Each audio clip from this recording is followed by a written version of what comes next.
James Helder, IFL TV, MTK Global. With me, I've got pretty boy Josh Kelly. We're in Belfast today. How are you, my man? I'm sweet, mate. I'm sweet. How are you? I'm very well. I'm very well. Great to be back in such a fantastic fight city that is Belfast. Yeah, mate. It's your first time in Belfast as a fighter. Yeah, as a fighter. I come here last time for obviously Ryan fighting, and the crowd and atmosphere was electric, mate. And I mean, that's just. I think they've sold another couple of thousand. I think it's doubled actually in the size of what the Odyssey like can't get me words out. That's all right. The what is it? The capacity, the Odyssey. That's it. The capacity of the Odyssey. It's been a bit mad. So I can't wait to perform in front of these. They're going to be lively as the Irish always are. Now you're with BURNETT day in, day out. You get to see a lot of stuff that people don't. We know he's a fantastic trainer, but how well prepared is he for this unification clash? I think he's too prepared in a sense. He's been ready for it. He's been ready for it since it's got called out. He's been ready for it before it. So I mean, he's sparring, he's running, he's training. Everything's been going on point. There's been no injuries or illnesses through the camp, and everything's just went to plan. I know it sounds like a cliche, and everyone always says so. Everything's went to plan. I'm ready, but me and him have trained hard, and I can see it in him. He's more than ready. He's more than ready for this fight. Him and Zanat and Ricky Hatton as well have got history. Yeah, I mean, no one probably knows him as good as Ricky Hatton, having trained him for so many years. And the rounds he's probably sparred with Zanat. Who would have thought at one point, watching them spar in the gym, that those two will be on this stage having a unification clash? Exactly, having a scrap to unify the division. I mean, who would have thought that? Like you said, it's I think it's a bit of a good setup. I mean, Hatton's obviously trained him before the both sparred. I feel as though Ryan's changed since them days. Oh, he but would have been a kid then, wouldn't he? Exactly, but it is what it is, and I think it's going to go off on Saturday night. I think it's going to be a fight you need to tune in and watch. When I heard Zanat say he'd been in Kazakhstan for 2 months preparing, I thought this is going to be a war. This is going to be an absolute war. He did, yeah. And he went, I've been back in England for a month as well. So I tell you what it is, that Kazakhstan. I've been there a couple of times, and it's that's where it's a hard knock life there. It's sort of the hard knocks in the gyms and stuff. So if he's been there preparing, and he's sort of prepared himself well, so I can't wait. It's going to be a good fight. I've always got Ryan's back. And is it a concern for you that on paper Zanat has beat the better opposition so far? Is it a concern for you that he's had that experience? Stars make fights, and obviously some people are not prepared for that style, and Ryan's prepared down to a T for that style and any changes in the fight. So I mean, he doesn't need to really go anywhere. Like we've got everything on the doorstep. Adam Booth and the sparring and the gym, so got everything there we needed, and he's put a good hard training camp in, and I've seen everything. And sometimes I doubt people's ability, but there's no doubt there. So it's going to be a good night. It's going to be a good night to enjoy Saturday. Let's talk a little bit about pretty boy Josh Kelly. Last time out against Tom Whitfield, good victory for yourself. Yeah, that's it. Second KO win as well on your record. Yeah, that's it. That was the night you landed 6 left hands in continuous movement, wasn't it? Yeah, it was good. It was a good. Tell you, I didn't expect to finish it in that fashion. I didn't expect to land as many hooks as I did. But as I seen him slide across the ropes, I seen his eyes a little bit. I seen him a little bit phased by the first left hook I tossed. Then I stepped in with a jab, and as they were landing, I already hurt my right elbow. I did a couple of weeks beforehand, so I thought I'm not going to take a risk. I'm just trying to get him out there. And then, so if I see you jinking anyone's arm, man, you got to just sort of go in for the kill, like killer instinct. So it was good. It was a good night in Newcastle, mate, and hopefully replicate sort of a good performance on this card. Listening to Eddie, he's got such high hopes for you. He sees you as probably one of his favoured prospects at the moment. You're ticking all the boxes for him. Certainly keen on pushing you a little bit. What's your relationship like with Eddie? Do you talk to him a lot, or do you leave that more to the Dark Lord Adam Booth? I mean, I have to crack on Eddie now and then, but I mean, Adam normally does all the negotiating with Eddie and cracking on and stuff. And I mean, he's just a down to earth guy. He's good crack, and he knows his stuff. So whatever Eddie and Adam wants to do, I'm up for it. And talk to me about your relationship with Adam Booth, the Dark Lord. How do you sort of click with him?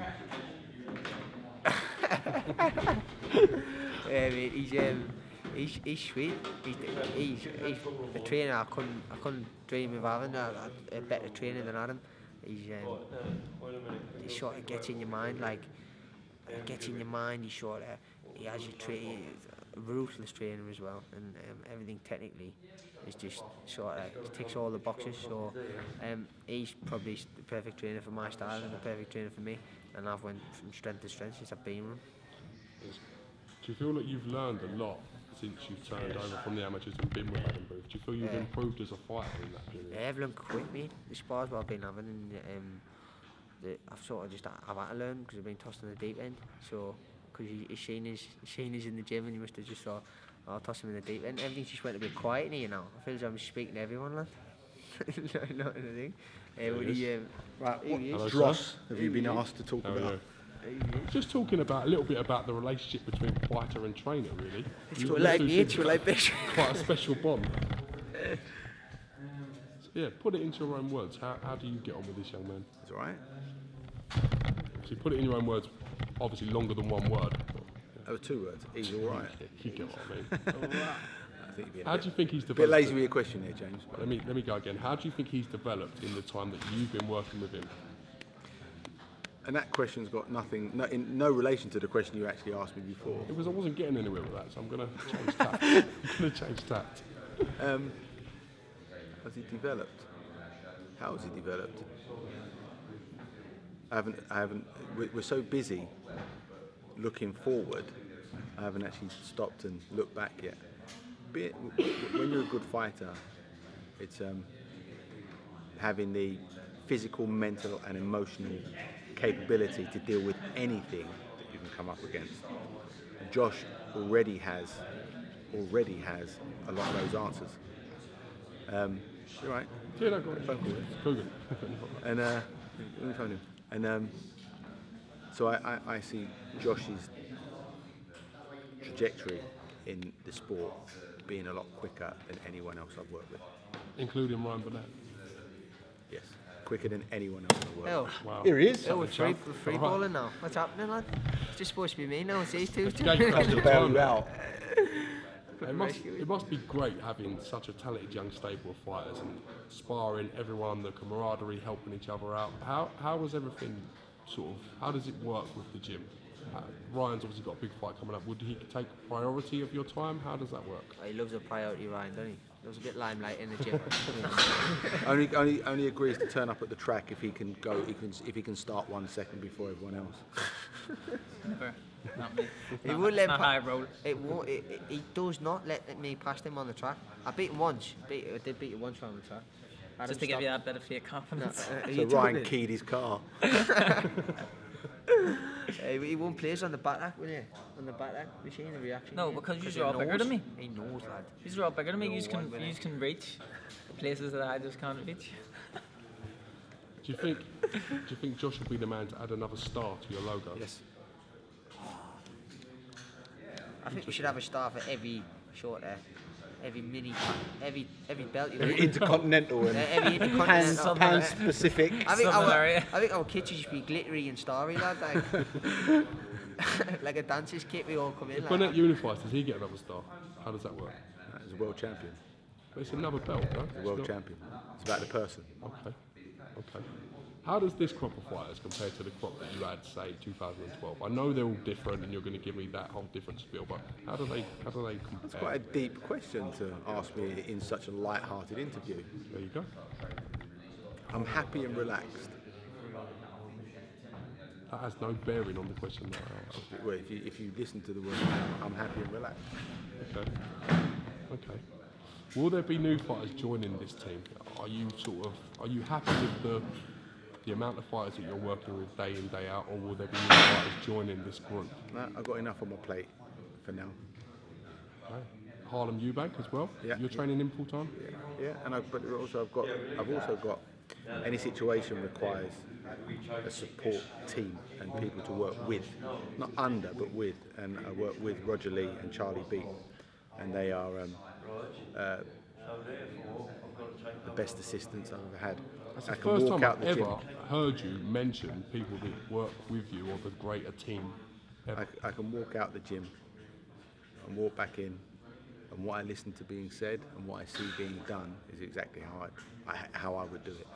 And that's I haven't had that luxury over the years, so that makes a big difference as well because it helps me deal with these prima donnas. Now, you would have. Oh no, I'm not allowed to do that on fight week, am I? Is that? That like cut deep, that one. You've had a chance to study ZHAKIYANOV, no doubt. You're not going to tell me too much, I know that already, but what sort of fight can the fans expect? The type of fight they want to see. What, all action, meeting in the centre of It's the ring? It's exactly what it says on the tin, this one. Okay. You're going to get everything. Whatever the answers, you have to come up with an answer yourself. There you go. There you go. Just interpret it how you want. Let's talk to the champ a little bit. How are you feeling? Yeah, good. I'm just enjoying the process now. Not So bad. it's just about relaxing and looking forward to Saturday. When you was in Hatton's gym, your old trainer, Ricky Hatton that is, when you was in the gym sparring Zanat, did you expect, did you expect for you two to be fighting in a unification clash? No, I didn't really. I was too young to think that far ahead that it would be me and him. But now it's came about that it is me and him. I enjoy the fact that it is how it is. So I'm sitting in front of your camera. What was going through your mind when James you were started off well, but doing he's a making a bit of a gash of it. Do you want to hang on?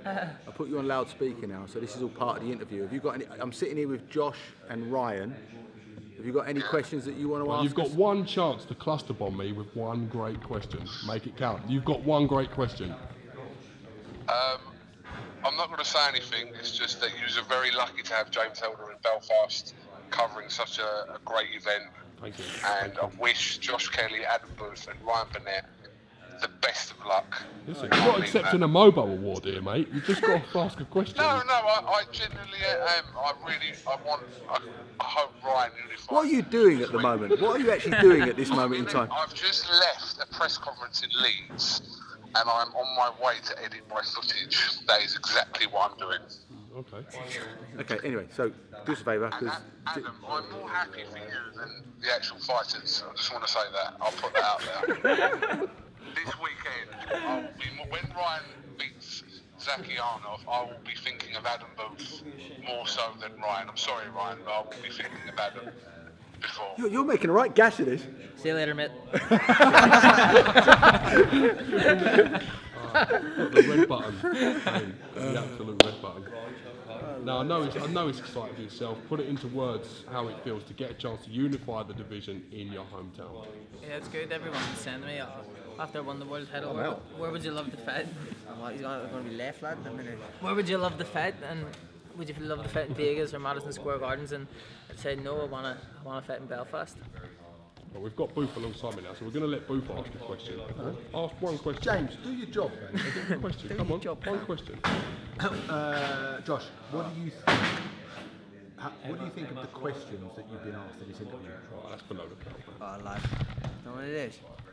That's quite a good question. Do you look forward to an interview where you actually get asked juicy questions where you sort of react to it emotionally, you get right into it? I just sort of cloak and dagger guy. I don't really like to get involved in all that sort of spirit. I'm just sort of get in the gym, do my work, stay humble. Our last interview we done. Hashtag stay humble. Our last interview we done, me and him, 15 minutes. It was a brilliant interview. There was great questions. You wasn't there intimidating me. Didn't have the champ getting involved as well. It was a great interview. It genuinely was. I was pleased with that one. It was a good one, wasn't It it? was a good one. He's trying to win us over, Adam. See, I like working with James because you can mess things up and it's alright, it's just a bit of a laugh, but when you mess things up with other interviewers, you sort of like catch your tongue a bit, but with him you can just flip it around and turn it into a joke. I don't know if that's a compliment or not, but we'll move on from this point, champ. We'll move on from this point. Hard questions now. Give me a fight prediction for your fight with ZHAKIYANOV. Fight predictions are, I will have the IBF belt on my left shoulder and the Super WBA belt on my right shoulder. That is my predictions. Do you think you'll stop ZHAKIYANOV, or do you think it'll go to the scorecards? I'm focused on what I have to do. I haven't thought about that, if I'll stop him or if it'll go the distance.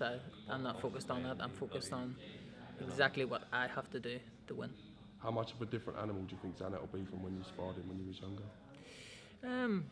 Back then he was 27, 28. He was in his prime, so to speak. Back then I was only 19, 20. I hadn't developed my strength. I hadn't developed my boxing ability, so I think if that's going to play into anyone's hands, it'll be me. Do you think if you win this, it puts you at the top of the tree in the bantamweight division? When I win this, yeah, it puts me in a very strong position. Listen, I appreciate you guys humouring me today. It's quite hard for me to do interviews when I've got the Dark Lord scrutinising my every word. So that people can see what we see. You can see what we see. The ones. I lift the fist up as well, so typical boxer punch. You've got to have the fist up, haven't you? You're involved in any pictures and matches. But yeah, you have to appreciate how hard it is for me to work when I've got the Dark Lord around me. Looks like you've got a gas mask on. I'm not going to comment on that. Well, the viewers can't see it, so it doesn't. No, it doesn't. Boys, thank you very much for your time today. I do appreciate it. And Nice one. we'll catch you at the weigh-in tomorrow. Thank you. Thank you. I'll go big. Cluster ball.